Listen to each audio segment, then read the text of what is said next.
And I now call David Harding-Price, who is the chair of Lincoln, Sleaford and North Hykeham local party, and he has asked for a separate vote on lines 35 to 38. Madam Chair, Conference, good afternoon. Thank you very much. Separate vote. Actually, I'm going to slightly change that, if I may, to 35 and 36 only, having listened to our colleague from Suffolk Coastal. We're a party, at least I thought we were, that pushed for things like local income tax rather than the poll tax and all the rest of it.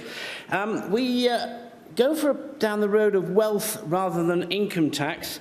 Well, we actually will punish many of our supporters. The very rich will find ways, as we've heard, of avoiding mansion taxes. They'll find it guaranteed. They did it with everything else, and they've been doing it, whether you look at the conglomerates or the very rich who stuff their money in Belize or where else.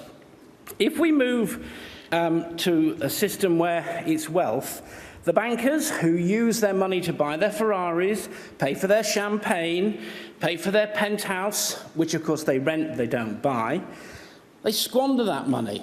What happens to the average person? They pay their mortgage week in, week out, or month in, month out. There are supporters. They don't buy Ferraris, they don't buy champagne. They probably don't even have Sky television. I certainly don't. But at the end of the day, their home has become their biggest asset, their wealth. Now, if you're going to start taxing them on what they have, what they've saved, why should they save? Why don't they go and waste it? You know, then you can't tax them. So actually taxing them on income actually taxes people on what they're earning. And that includes the capital gains. If you've made money out of something, then you pay tax. Once you've paid that tax, why do you pay tax again and again? That's a bit unfair. That's like buying your Mars bar in the shop and every time you have a mouthful, having to pay for it again. It's wrong. Now, the other thing about it is, and I'm really in favour of this, and I like the idea, that we raise the tax threshold. One of the things I like as a party member is doing that. I have many members in another organisation I belong to as a nurse who actually are going to benefit from this.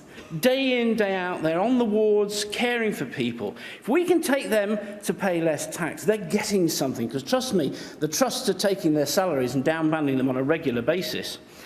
If we can look at how we raise that, and I would argue we go to 15,000, a living wage tax-free.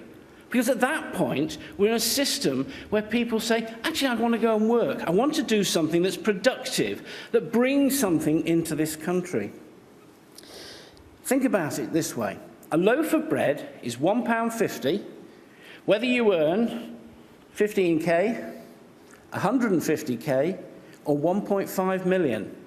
If you're going to start taxing people on wealth, they're going to find ways around. And I'm sorry, we shouldn't be doing that. We've always said that we are a party that looks at local income tax. I think, and I would really hope you'll support me on this, we need to make it a tax on income, not a tax on wealth. Please support a separate vote on lines 35 and 36 only. Thank you very much.